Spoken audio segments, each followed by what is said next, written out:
Next topic is loss of biodiversity.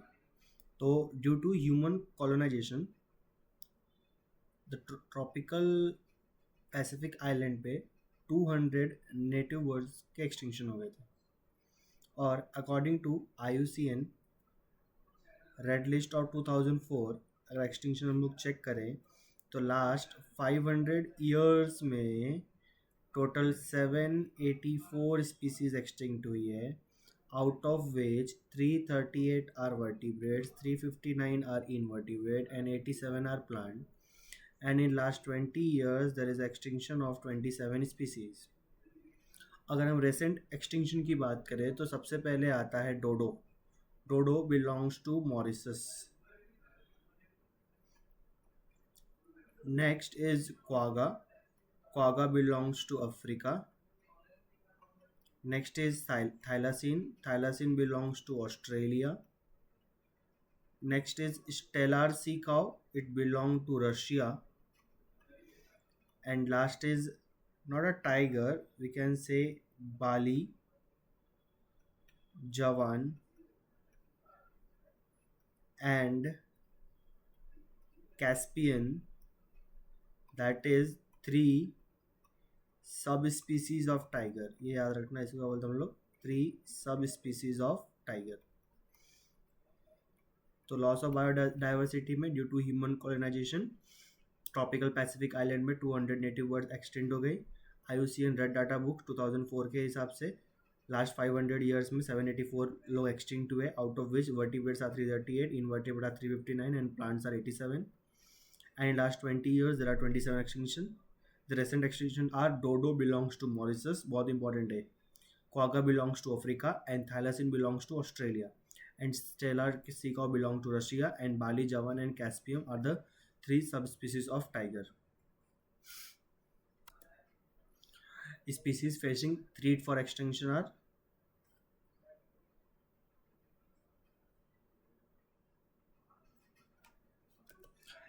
species facing threat for extinction, मतलब it is on a border case कि ये इनके number बहुत ही ज़्यादा कम हो रहे हैं.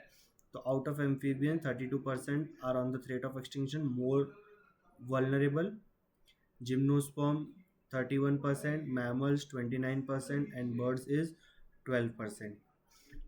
अगर इसमें से हम लोग देखें तो more than 15,500 worldwide are vulnerable to extinct, out of which there are more around 700 from India. Next, we categorize the animal or a plant in different groups according तेरा कितना नंबर कितना एक्सटिंक्ट हुए उस हिसाब से. जैसे अगर लास्ट 10 ईयर्स में 30 to 50% अगर लोग एक्सटिंक्ट हुए इन लास्ट 10 ईयर्स और 3 जनरेशन में, तो उसे हम लोग वल्नरेबल बोलते हैं. अगर यही एक्सटिंक्शन इज 50 to 70% दिखा लास्ट 10 ईयर्स में, we tell them as a endangered. और अगर सब कुछ होने के बाद सिर्फ एक्सटिंक्शन के बाद सिर्फ 50 नंबर में बच गया, that is known as critically endangered. और या तो फिर वो सिर्फ किसी के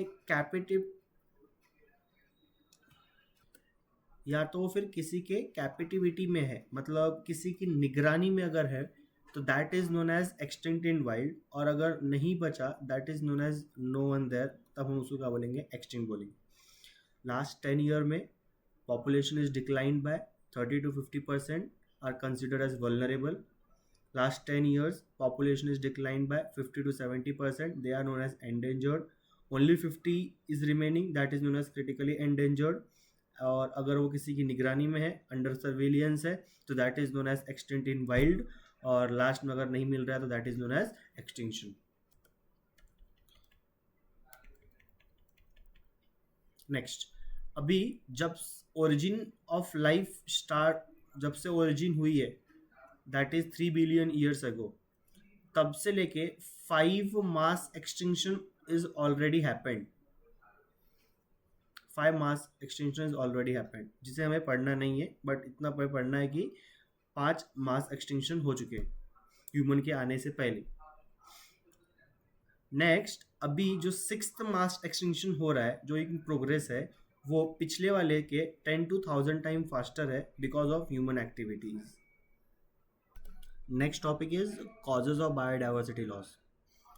So the causes of biodiversity loss, there are 4 major causes of biodiversity loss. They are collectively known as the evil quartet, the evil quarter or quartet. The most important cause is habitat loss and fragmentation. The most important cause. एक basic example is tropical rainforest. It covers, एक ऐसा time था जब ये more than 14% area cover करता था। आज के टाइम पे ये 6% एरिया कवर कर रहा है। पहले ये 14% हुआ करता था, 14 से ज़्यादा हुआ करता था, आज के टाइम पे ये 6% हो गया है। नेक्स्ट, यहीं पे फॉरेस्ट प्रेजेंट है, अमेजोन रेन फॉरेस्ट, जिसको हम लोग बोलते हैं लंग्स ऑफ द प्लांट। अब ये फॉरेस्ट को एरिया 14% से 6% हुआ, मतलब इस फॉरेस्ट को कट किया गया। अभी कट करने के रीज़न क्या थे? तो कट करने के उनके 2 रीज़न थे। पहला, वो बोलते हैं, बुक एनसीईआरटी टेल्स अबाउट कि उन्हें सोयाबीन कल्टीवेट करना था, और दूसरा it is conversion in the grass land to raise the beef cattles, animals को ग्रो करने के लिए। एंड और जब हम लोग लार्जर फ्रैगमेंट्स को ब्रेक करते हैं स्मॉल फ्रैगमेंट्स में, लार्ज हैबिटेट को जब हम लोग ब्रेक करते हैं स्मॉलर फ्रैगमेंट्स में, तो बहुत सारे migratory mammals,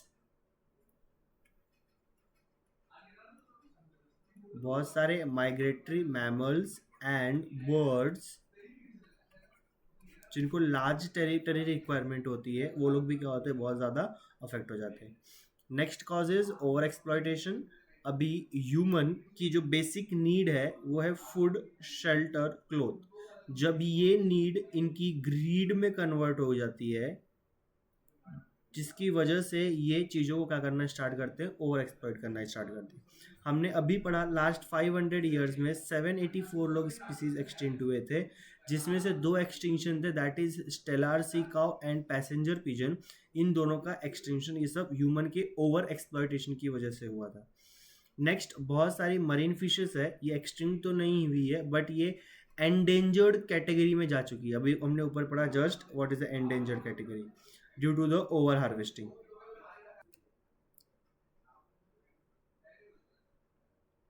And the third, and it is also the most important, that is alien species invasion. For example point of view, the Nile perch को इंट्रोड्यूस किया गया था लेक विक्टोरिया में। Lake Victoria which is situated in east Africa, यहाँ पे हमने Nile perch को introduce किया। नाइल पर्च के इंट्रोडक्शन की वजह से मोर देन 200 चिचिल्ड फिश क्या हो गए, एक्सटिंक्ट हो गए। सेम हुआ यहाँ पे African catfish, that is Clarias gariepinus, इसको इंट्रोड्यूस किया गया था, जिसकी वजह से यहाँ पे बहुत सारे कैटफिश के क्या हो गए, एक्सटिंक्शन हो गए। वहाँ पे नॉर्मली इंडियन रिवर में it is introduce in an Indian river, और जहाँ पे नेटिव जो भी थे सब क्या हो गए, थ्रीट पे आ गए एक्सटिंक्शन के। और इसके साथ साथ बहुत सारे एलियन इन्वेजन स्पीसीज हमने पढ़ा है, that is carrot grass, lantana and water hyacinth, that is terror of Bengal और Eichhornia crassipes. And the last is co extinction. हमें मालूम है अगर कोई होस्ट है, दैट इज पैरासाइट, इन दोनों के बीच में रिलेशन है। प्लांट है, पॉलिनेटर है। जैसे कि अगर ये प्लांट है, हमने पढ़ा है, ये एनिमल है, अगर ये यूका प्लांट है तो it is pollinated bye moth, तो ये इनको हेल्प करेगा, ये इनको हेल्प करेगा। बट अगर इसमें ये एक्सटिंक्ट हो गया मॉथ, तो यूका भी क्या हो जाएगा, एक्सटिंक्ट हो जाएगा।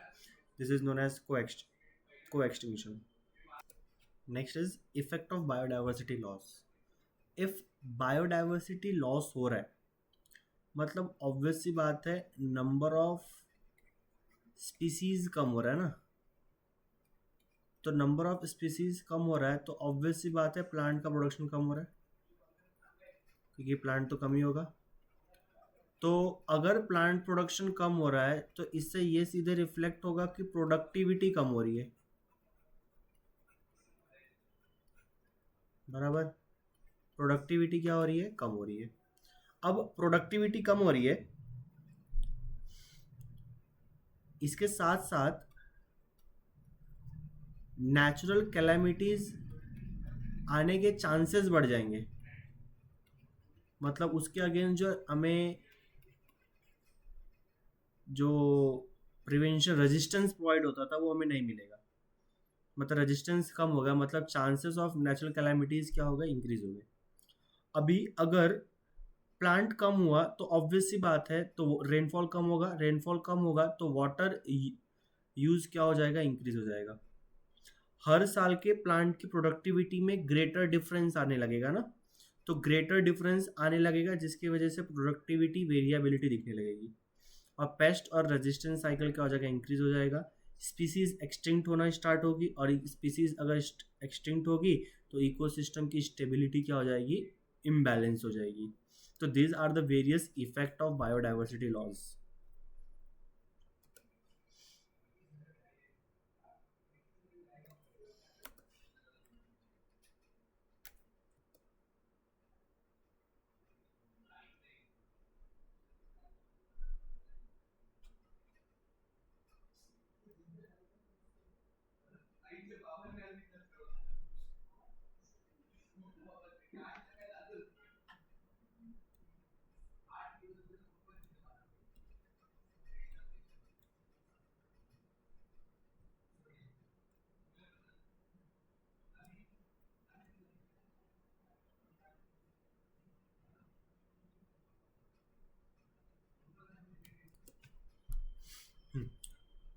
हमें बायोडाइवर्सिटी को क्यों कंजर्व करना है, हम ये पढ़ते हैं। तो हमें बायोडाइवर्सिटी को कंजर्व करना है, उसके रीज़न है, 3 इंपॉर्टेंट आर्ग्यूमेंट्स है।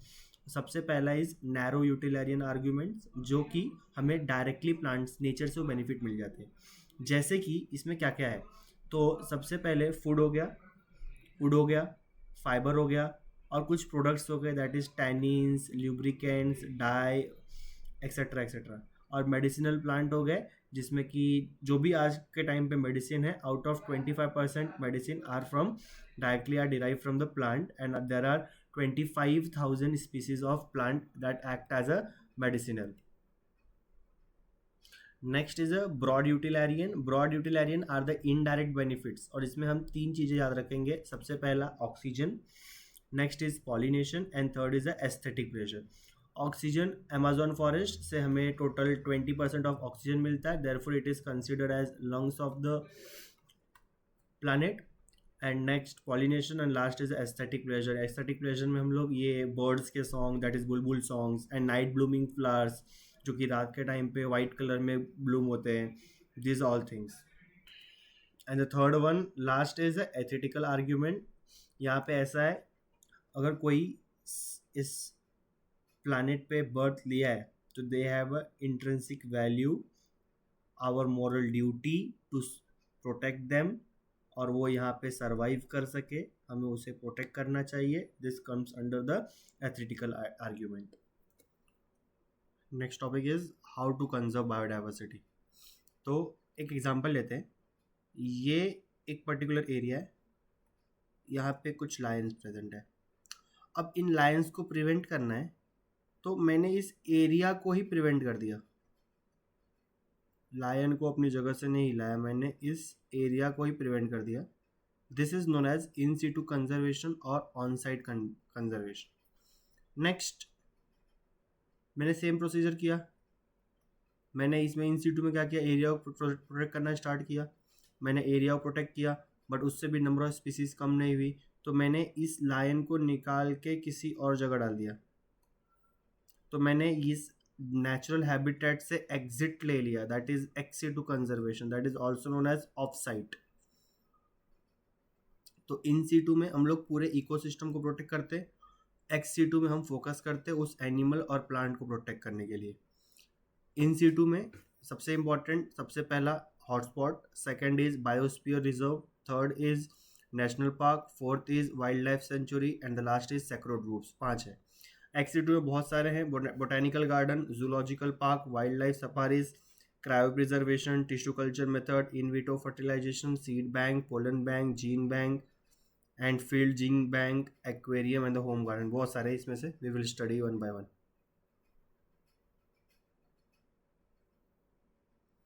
First is in Situ conservation. तो पहला इज बायोडाइवर्सिटी हॉटस्पॉट। तो बायोडाइवर्सिटी हॉटस्पॉट ये वो रीजन होते हैं जहाँ पे स्पीसीज रिचनेस बहुत ज़्यादा होता है। कितना ज़्यादा होता है, तो हम इससे ये अंदाज़ लगा सकते हैं कि यहाँ पे जो एरिया है वो लेस देन 2% है, और जो इसकी बायोडाइवर्सिटी है ये 30% के आसपास है। याद करो, इंडिया का एरिया 2.4 और बायोडाइवर्सिटी इज 8.1। हम इंडिया को मोर डाइवर्स कंट्री बोलते हैं मैक्सिमम कंट्रीज में, बेस्ट कंट्रीज में आते हो, बट यहाँ पे एरिया लेस देन 2 है। और कितना हॉटस्पॉट है इसका, 30% है डाइवर्सिटी। और नेक्स्ट इस हॉटस्पॉट की एक और स्पेशलिटी होती है, यहाँ पे एंडेनिज्म होता है। एंडेनिज्म मतलब ऐसी स्पीसीज जो restricted to that area only, restricted to that area only, और ये कहीं मिलने वाली नहीं है। तो ऐसी स्पीसीज को हम लोग क्या बोलते हैं, एंडेनिज्म। तो इस हॉटस्पॉट रीजन में दो चीज़ें दिखती है। सबसे पहला, इसमें स्पीसीज रिचनेस क्या होगा, ज़्यादा होगा, और लेस देन 2% एरिया में कितना परसेंट आ गया, 30%। और second is high degree of endemism, मतलब ऐसी स्पीसीज जो सिर्फ इसी एरिया में रिस्ट्रिक्टेड होंगी। अगर हम लोग हॉटस्पॉट को प्रिजर्व कर लेते हैं तो मतलब हम लोग इनडायरेक्टली इस 30% बायोडाइवर्सिटी को हम लोग प्रिजर्व कर सकते हैं। ये हम लोग लिए एक बेनिफिट है। नेक्स्ट, पहले 25 बायोडाइवर्सिटी से 9 इसमें रिसेंटली ऐड किया, अभी टोटल 35 बायोडाइवर्सिटीज़ है। इन 35 बायोडाइवर्सिटीज़ में, सॉरी, बायोडाइवर्सिटी हॉटस्पॉट्स में 3 are belongings to India, that is Himalayan, Indo Burma, Western Ghats and Sri Lanka.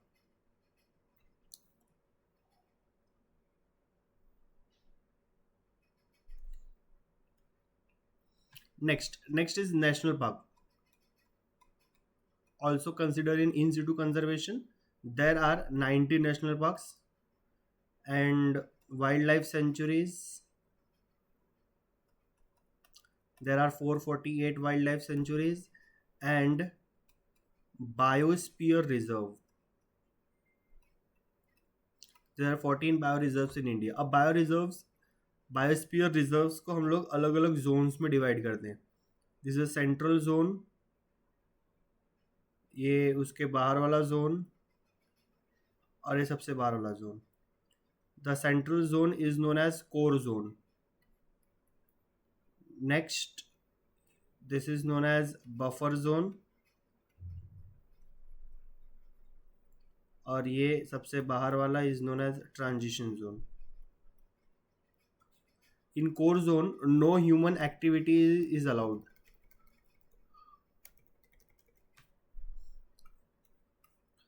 In core zone, no human activity is allowed.